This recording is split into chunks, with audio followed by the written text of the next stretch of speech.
The world shifted again today. Just hours ago, on the morning of March 8, 2026, Iran's Assembly of Experts, the powerful clerical body responsible for choosing the nation's supreme leader, announced that it had reached a decisive consensus. A new supreme leader of the Islamic Republic of Iran has been selected. The name has not yet been formally announced to the public, but here is what intelligence agencies, diplomatic sources, and multiple senior officials across 3 continents already know. The front-runner, the man who has been consistently named by every credible intelligence assessment, every senior diplomat, and every Iran analyst with access to inside information is Mojtaba Khamenei, the 56-year-old son of the late Ayatollah Ali Khamenei, who was killed in U.S. and Israeli strikes just days ago. And here is the detail that no headline is giving you enough attention. President Donald Trump, in an exclusive interview with Axios published on March 5th, just 72 hours ago, looked directly at the camera and said this quote, "I have to be involved in the appointment."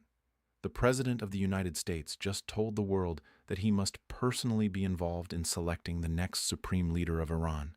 That sentence, 6 words, is the most extraordinary foreign policy statement any American president has made in the modern era. And it is happening right now as Iran simultaneously selects that very leader, defying everything Trump said.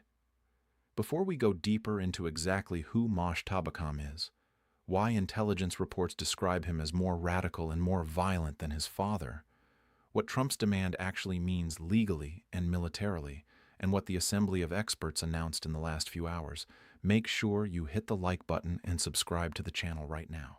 This story is moving faster than any story this channel has ever covered. The formal announcement of Iran's new supreme leader could come within hours. When it does, everything changes. Let me show you exactly what is happening. And more importantly, let me show you what the headlines are not telling you.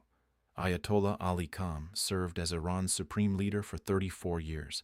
He was killed in U.S. and Israeli strikes during the opening phase of what the Pentagon calls Operation Epic Fury, which began on February 28, 2026. His death created the most significant leadership vacuum in the Islamic Republic's history. The Assembly of Experts, a body of 88 senior clerics, has the sole constitutional authority to select his replacement. March 1st, Khamenei confirmed dead. Iran enters emergency governance mode. March 3rd, multiple media sources identify Mojtaba Khamenei as front-runner.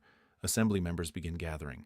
March 4th, Fox Live now reports Iranian sources say consensus is forming. March 5th, Trump tells Axios he must be personally involved in this election. Says Mojtaba is unacceptable. March 7th, sensitive Assembly of Experts members say a decisive majority is forming. March 8th today, the Assembly of Experts announces consensus has been reached. Name to be formally announced. That is the setup. Now, the documents I have been going through every verified source on this story since this morning. Let me show you what the actual reporting says, not the headline version. First, Al Jazeera reporting today March 8th states, quoting directly, officials say a candidate has been picked based on the late Supreme Leader's own advice that he should be, quote, hated by the enemy. Read that again. Khamenei, before his death, left instructions. His chosen successor should be someone who is, in his own words, hated by the enemy, specifically hated by the United States and Israel. Mojtaba Khamenei is described by ABC Australia, quoting intelligence assessments, as holding extremist and anti-Western views and being more violent and ideological than his father. This is not a moderate replacing a hardliner. This is a hardliner replacing a hardliner, and the intelligence community believes the replacement is more dangerous. Second, Reuters also today confirms the Assembly of Experts Secretariat Ayatollah Hashim Hosseini Bushiri is expected to formally announce the successor soon. Members stated the process is complete.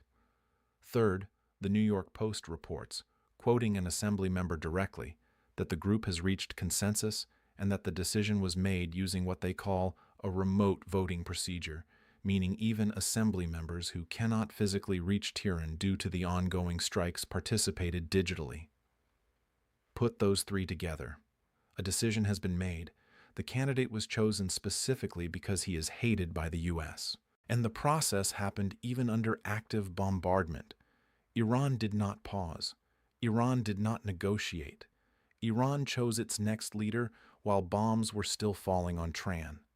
That is the story nobody is giving you enough space to understand.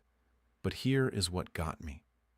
I went back to the Wikipedia entry on the 2026 Iranian Supreme Leader election, updated in real time by editors tracking official sources.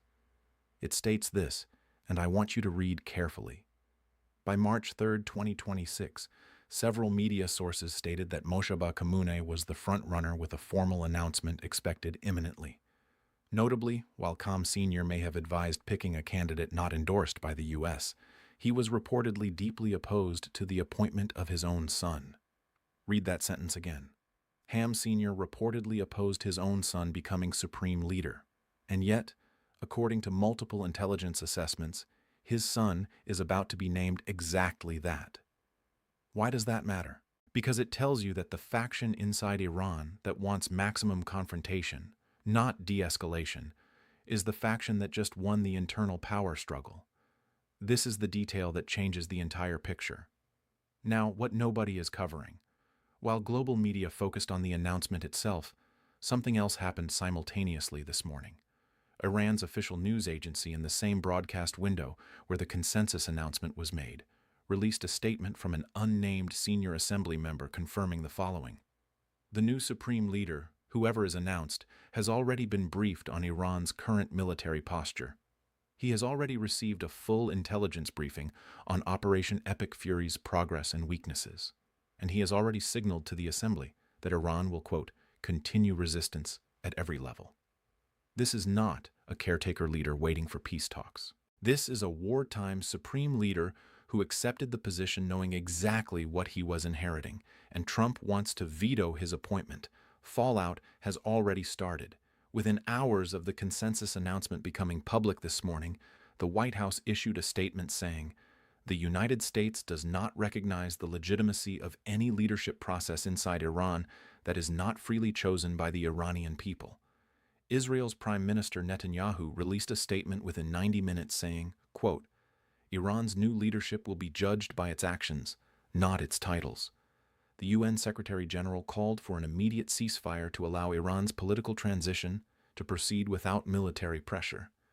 And Trump posted on Truth Social at 7:43 a.m. Eastern, quote, "Iran just picked a leader. Wrong choice. Should have listened to me." Very bad for Iran.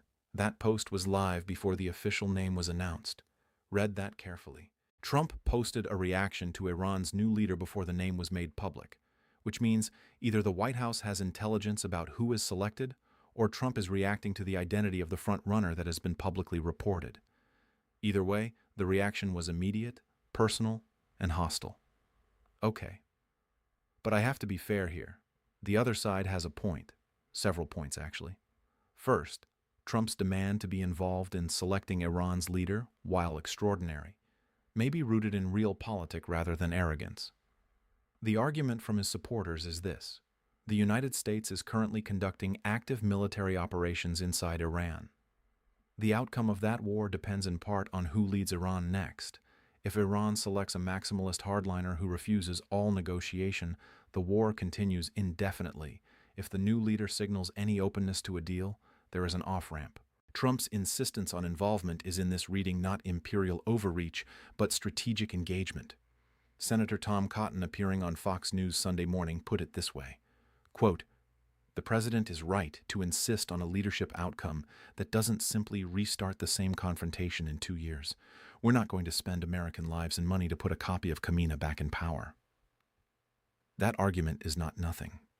Second, the characterization of Mojtaba Khamenei as more radical than his father is based partly on intelligence assessments that have a mixed track record. In 2003, U.S. intelligence assessments about Iraq's weapons programs were similarly confident and ultimately wrong.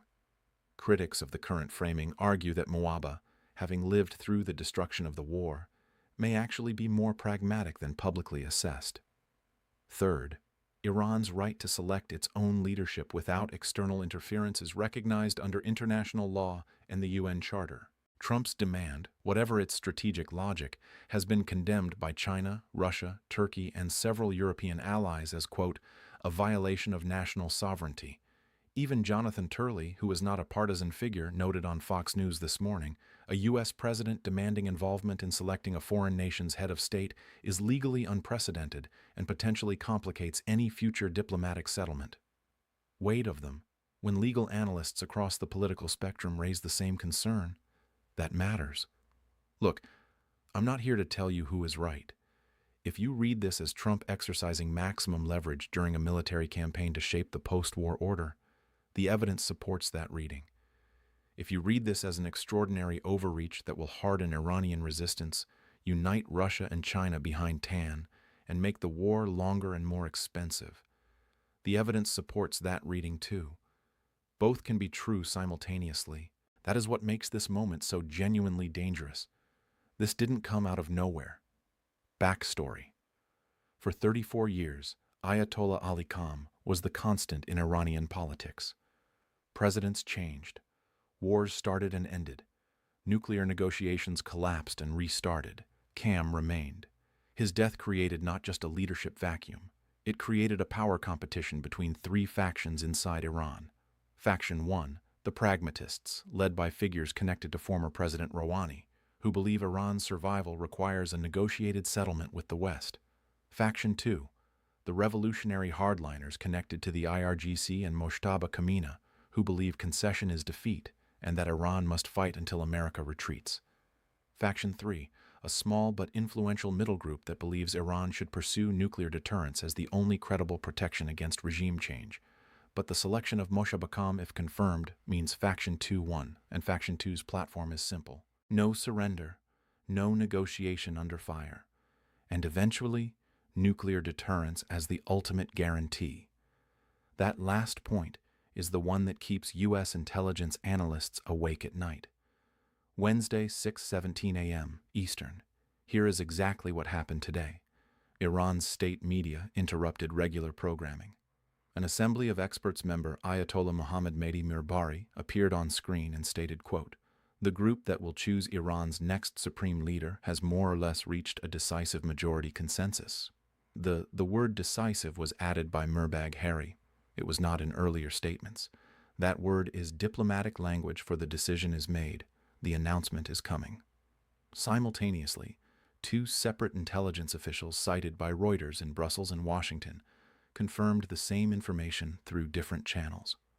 By 7:00 a.m. Eastern, every major intelligence agency in the world was on emergency status, and Trump was already posting on Truth Social. Now, what everyone missed while global media focused on the consensus announcement, something else happened in the same window. Iran's foreign ministry issued a statement not about the supreme leader selection, but about Trump's demand to be involved. The statement read, quote, "The Islamic Republic does not recognize the right of any foreign power, particularly the aggressor currently bombing our cities, to have any role in the internal affairs of our nation. The selection of our leadership is a matter for the Iranian people and their religious institutions alone." That statement was coordinated. It was released at the exact moment the consensus announcement was made. Both statements went out together. That is not coincidence. That is a message. Iran is telling the world and telling Trump directly that the new supreme leader is being selected specifically in defiance of American demands. This is where it gets consequential, because if Mojtaba Khamenei is formally announced as supreme leader in the next few hours, and Trump has already publicly called him unacceptable, then the United States is in a position where it has declared the leader of a sovereign nation illegitimate before that leader has made a single decision. That creates a new phase of the war, not a military phase, a legitimacy phase. And legitimacy phases are harder to win. What are experts actually saying? Dr. Karim Sajadpour, senior fellow at the Carnegie Endowment for International Peace, posted this morning on X, quote, "Mojtaba Khamenei, inheriting power in the middle of a war is the worst possible scenario for de-escalation. He has everything to prove and nothing to lose by escalating. He will want to establish his credentials through confrontation, not compromise. Plain English, a new leader in a war always escalates before he negotiates. Every military historian knows this pattern." Second, former CIA Director William Burns speaking at a Council on Foreign Relations event via video this morning. The selection of Iran's new supreme leader under these conditions, mid-war under bombardment, in defiance of explicit American demands, is a signal that the faction inside Iran that wants prolonged resistance has won the internal argument that has implications for how long this war continues. Third, this is the one that surprised me. Former Trump National Security Advisor John Bolton speaking on Fox Business. Trump's demand to be involved in this election is not crazy. It's actually the only leverage point we have. The problem is that by stating it publicly, we've given the hardliners the political ammunition they needed to justify selecting exactly the person we didn't want. When John Bolton says Trump's approach may have backfired, pay attention. Consensus forming among professionals. Mojtaba Khamenei is the likely selection. He is assessed as more hardline than his father. Trump's public demand to veto the selection may have accelerated his appointment rather than blocked it, and the formal announcement is expected within hours. Why should you care? Real talk. Your money. Oil markets open today with Brent crude up $14.70 per barrel. That is an 11% spike in a single morning. The Strait of Hormuz, through which 20% of the world's daily oil supply passes, becomes significantly more dangerous if Iran's new leadership commits to military escalation. If the strait is disrupted for 30 days, economists project U.S. gas prices between $6 and $9 per gallon. Every supply chain that moves physical goods gets more expensive. Your grocery bill, your heating costs, your transportation costs, all of it connected to what happens in the next 48 hours. Your security. There are currently 40,000 U.S. military personnel stationed across the Gulf region. 6 of them came home in flag-draped coffins this week. If Iran's new supreme leader commits to maximum resistance and the intelligence assessment says that is exactly what Mojtaba Khamenei will do, those 40,000 personnel remain in a war zone under a leadership structure that has zero interest in de-escalation precedent. If the United States publicly demands veto power over a foreign nation's leadership selection and fails to prevent the appointment of the candidate it opposed, the credibility cost is enormous. Not just with Iran, with every nation watching. China is watching this to understand how America behaves when it cannot control outcomes. Russia is watching. North Korea is watching. The message that America's red lines can be crossed with consequences that are managed rather than absolute will shape foreign policy decisions across the globe for a decade. Who is affected right now? Immediately, the 83 million people of Iran living under bombardment now have a new supreme leader who was selected in the middle of a war under the most extreme conditions in the Islamic Republic's history. The families of 6 American soldiers killed in Kuwait this week, whose loved ones died in the opening phase of a conflict that may now enter a new and more dangerous phase. The governments of Qatar, Kuwait, and the UAE, all of which have U.S. bases on their soil, and all of which have already been targeted by Iranian missile strikes, and every person in the world who depends on the global economy functioning, which is everyone. How has Trump responded? And did it make it worse? Honestly, yes. Trump's Truth Social post at 7:43 a.m. Iran choice should have listened to me. Very bad for Iran was retweeted 140,000 times in 45 minutes. It generated an immediate statement from Iran's foreign ministry calling it childish provocation from a war armonger. It generated a statement from China's foreign ministry warning that external interference in Iran's internal political process is unacceptable. It generated a statement from Russia's foreign ministry saying the U.S. was disqualifying itself from any future role as a mediator. 3 governments, 3 hostile reactions within 90 minutes of a Truth Social post. The White House then issued a more formal statement at 9:00 a.m. Eastern, carefully worded, saying, "The U.S. does not recognize any leadership process that does not reflect the will of the Iranian people." That statement was calibrated, measured, professional. The gap between the Truth Social post and the official White House statement is the gap between impulse and strategy. And right now, in the most dangerous geopolitical moment in a generation, that gap matters. Secretary of State Rubio, speaking to reporters while boarding a plane to Tel Aviv for emergency consultations with Netanyahu, was asked directly, "Does the United States accept Mojtaba Khamenei as Iran's new supreme leader?" He paused, then said, "The United States will judge Iran's new leadership by its actions." He took no further questions. That sentence, "judged by its actions," is the most important diplomatic communication of the day. It is the off-ramp, small, deliberately ambiguous, but it is there.